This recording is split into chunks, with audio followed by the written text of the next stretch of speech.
Welcome to the Pinoy Pulse Weekly News Roundup. Before we begin, make sure to subscribe to our channel and press the bell icon to get regular updates. Let's get started.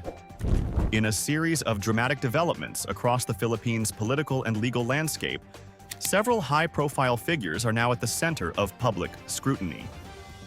The stories of a former mayor embroiled in illegal gaming operations and the controversial pastor facing accusations of running a private armed group shed light on the intricate web of power and accountability. Alongside these personal sagas, Vice President Sara Duterte's absence from critical budget hearings has raised questions about leadership and responsibility. Here in this video, we will explore the latest headlines, offering insights into the unfolding narratives shaping the nation's current affairs. Number 1. From accused to whistleblower. The Alice Guo saga. Dismissed Bamban Tarlac Mayor Alice Guo has become a central figure in the Senate's investigation into illegal Philippine offshore gaming operations, commonly known as POGOs. Once portrayed as a key player behind these illicit activities, Guo now declares herself a victim and promises to unveil the real masterminds. "I'm not the mastermind. I can say that I am a victim. I think with the length of the investigation, the committee already knows who is really at the back of everything," Guo stated during a Senate Committee on Women hearing. When asked if she's willing to name the most guilty individuals involved, she affirmed, "Yes, Your Honor." Despite initial hesitations due to her lawyer's absence, the Senate agreed to hold an executive session.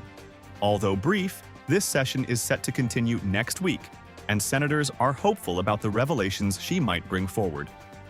Senator Risa Hontiveros urged, "I really advise you to take advantage of this moment." Meanwhile, the investigation has shed light on connections involving other notable figures. Photos presented during the hearing showed former Philippine National Police Chief Benjamin Acorda Jr. with individuals linked to illegal POGO activities, including Tony Yang, brother of former presidential economic advisor Michael Yang. Tony Yang admitted knowing Acorda but denied any wrongdoing. Questions have arisen about his steel plant in Cagayan de Oro City, which officials suspect may be a front for illegal POGO operations. Philippine Anti-Organized Crime Commission Director Gilbert Cruz mentioned that indicators point to POGO activities at the facility. As the Senate probe continues, more revelations are anticipated. Facing multiple legal charges, including graft and human trafficking, Guo's testimony could be pivotal in uncovering the masterminds behind the illegal POGO network in the Philippines. Number 2. Allegations surrounding Pastor Apollo Quiboloy and the Angels of Death. Pastor Apollo Quiboloy, founder of the Kingdom of Jesus Christ, faces serious allegations involving a supposed private armed group known as the Angels of Death. The Philippine National Police claims this group is used to intimidate and threaten individuals who come forward with accusations of sexual abuse and human trafficking against the pastor. PNP spokesperson Colonel Gian Fajardo revealed that a confessed former member of the Angels of Death is now under police custody in the Davao region. "Those whom we talk to fear not only for themselves but also for their families because of the Angels of Death," Fajardo stated during a press briefing. She urged other victims to come forward, assuring them of government protection. Fajardo expressed deep concern over accounts of minors allegedly manipulated into believing that certain acts were their passes to heaven. Quiboloy's legal counsel, Mark Tolentino, firmly denied these allegations, emphasizing that the pastor is full of God's wisdom, and called for an end to what he describes as baseless accusations. Tolentino has appealed for due process to be observed. The pastor is currently detained at the PNP Custodial Center in Camp Crame, facing multiple charges, including sexual abuse and human trafficking. His arraignment on qualified human trafficking charges is scheduled at the Pasig City Regional Trial Court. Due to the sensitive nature of the case, media coverage inside the courtroom will not be permitted. The Bureau of Jail Management and Penology, BJMP, stated they are prepared to accommodate Quiboloy if the court issues a commitment order, assuring that no special treatment will be given. Number 3. Lawmakers urge Vice President Sara Duterte to defend budget amid absence. Vice President Sara Duterte is under scrutiny from members of the House of Representatives for her repeated absence during crucial budget deliberations for the office of the Vice President. Lawmakers expressed frustration over her failure to attend sessions to defend her office's proposed 2.037 billion peso budget for 2025, prompting some to suggest she consider stepping down if she's not interested in performing her duties. House Deputy Speaker David Suarez voiced the sentiment. This is a matter of position that she has been elected to, and she needs to hold dear to her heart, especially the responsibilities that come with it. One of those responsibilities is coming to Congress, standing for your agency, and supporting your budget.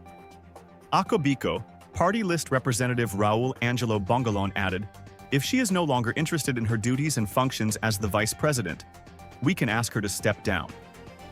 The vice president was absent during the September 10th budget hearing and again during the September 23rd and 24th plenary sessions. An unauthorized representative was sent, leading to delays and a reduction of 1.29 billion pesos from the proposed budget by the House Committee on Appropriations. The OVP issued a statement denying claims that Duterte was neglecting her duties, explaining that she was on the road reaching out to communities in Camarines Norte and Albay. The office refuted reports suggesting she was on a beach vacation during the budget deliberations, labeling them as attempts to besmirch the reputation of the vice president. Despite explanations, lawmakers remained unsatisfied. Kabataan Party List Representative Raul Manuel emphasized, for the OVP to appear and answer budget-related questions is not an option. It is an obligation. The House has given Vice President Duterte one final opportunity to appear and defend her office's budget. We will wait until Wednesday, Suarez stated, but the budget would wait for no man, or in this case, a woman, added Representative Ramon Rodrigo Gutierrez. Lawmakers also expressed relief over Duterte's earlier resignation as Education Secretary, highlighting concerns about the potential impact on the Department of Education's budget. While some legislators hinted that her actions could be seen as a betrayal of public trust, there have been no formal discussions about initiating impeachment proceedings. The House aims to pass the proposed 6.3 trillion peso national budget, with or without the vice president's participation, underscoring growing tensions and questions about accountability in public office. Number 4. President Marcos certifies 6.352 trillion peso national budget as urgent. President Ferdinand Marcos Jr. has certified as urgent the proposed 6.352 trillion peso national budget for 2025, aiming to expedite its passage in the House of Representatives. In a message to House Speaker Martin Romualdez, the president emphasized the necessity of immediate enactment to ensure the uninterrupted operation of critical government functions, guarantee the allocation of fiscal resources for vital initiatives, and enable the government to adeptly respond to emerging challenges. The certification allows the House to approve the budget on both the second and final readings on the same day. House Majority Leader Manuel Delepe expressed optimism that the budget would be passed before Congress goes into recess. The proposed budget marks a significant increase of approximately 10.1% from the current year's budget of 5.768 trillion pesos. When converted at the current exchange rate, the proposed budget amounts to roughly 114.3 billion US dollars. However, the budget deliberations faced hurdles due to the absence of Vice President Sara Duterte during scheduled discussions on the OVP's budget. Lawmakers have rescheduled the OVP's budget debate, hoping for her attendance. Kabataan Party List Representative Raul Manuel criticized the vice president's absence, emphasizing the importance of her participation in the budget process. She left the people hanging who were waiting yesterday for the plenary deliberations on the OVP budget. For the OVP to appear and answer budget-related questions is not an option. It is an obligation, Mr. Speaker, Manuel said. The House aims to pass the proposed 2025 national budget, ensuring that critical government functions continue without interruption, and that resources are allocated to vital initiatives benefiting the Filipino people. Number 5. New leadership in the Philippine National Police. Brigadier General Nicholas Torre III takes charge of CIDG. Police Brigadier General Nicholas Torre III, former Regional Director of the Davao Region Police, has been appointed as the acting director of the Philippine National Police's Criminal Investigation and Detection Group, effective September 25, 2024. The announcement came through a memorandum from the Philippine National Police Headquarters. Torre confirmed his new role, stating, "Tomorrow," when asked about the effectivity of his appointment. Under Torre's leadership in the Davao region, notable accomplishments were achieved. He spearheaded the arrest of Kingdom of Jesus Christ leader Apollo Quiboloy on September 8th, following a 16-day implementation of an arrest warrant. This high-profile arrest was significant in ongoing investigations. He also implemented a 3-minute police response time in the Davao region, a strategy he previously introduced as the chief of the Quezon City Police District, enhancing police efficiency and public trust. Replacing Torre as the acting regional director of the Davao region is Police Brigadier General Leon Victor Rosete. This leadership transition is expected to maintain momentum in crime prevention and resolution. Number 6. Record number of Chinese vessels in the West Philippine Sea raises concerns.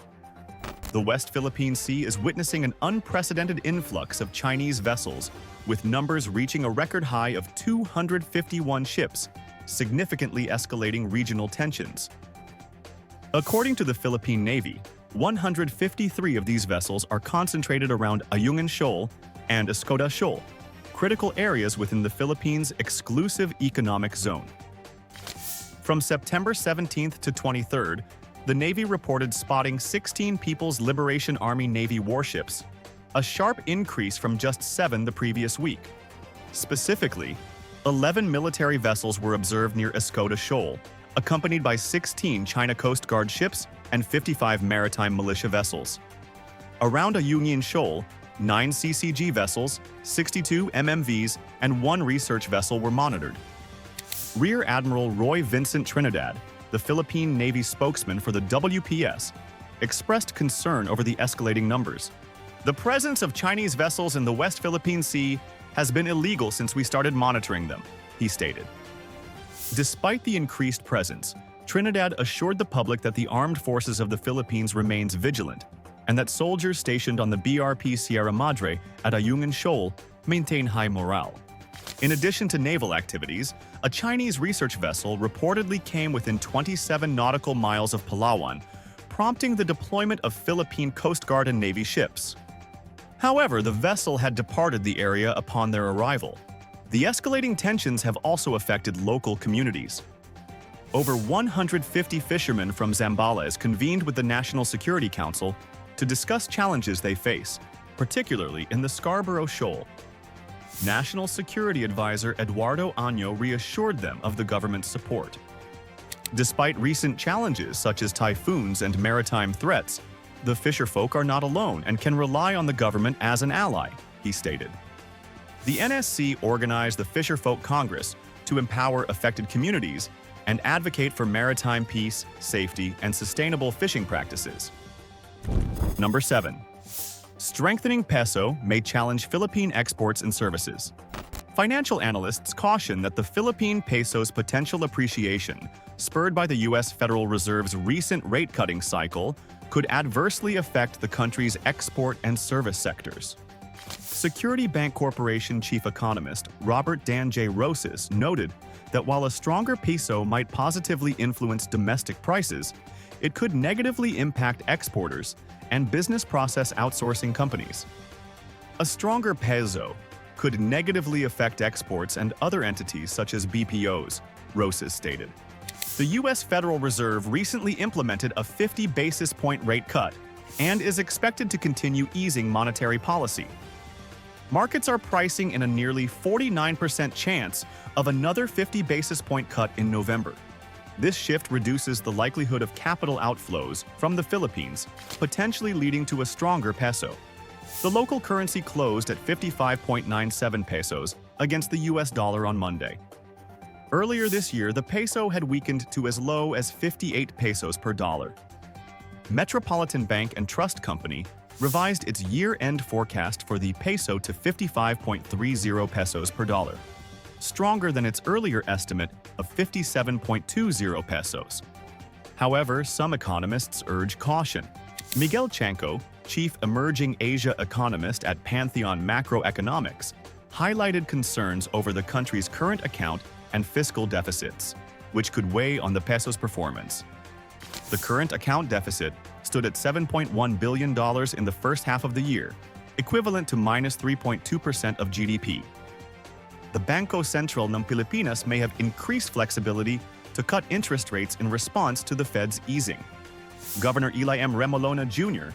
indicated the possibility of a 25 basis point rate cut in the fourth quarter, following a similar cut in August that brought the key rate to 6.25%. While a stronger peso could help curb inflation by making imports cheaper, it poses challenges for exporters and the BPO industry by making Philippine goods and services more expensive for foreign buyers. That's all for this week's top headlines. As these stories continue to develop, the spotlight remains on the individuals who hold significant power and influence in the Philippines. Thank you for joining us. Don't forget to like, share, and subscribe for more updates on the issues that matter to you.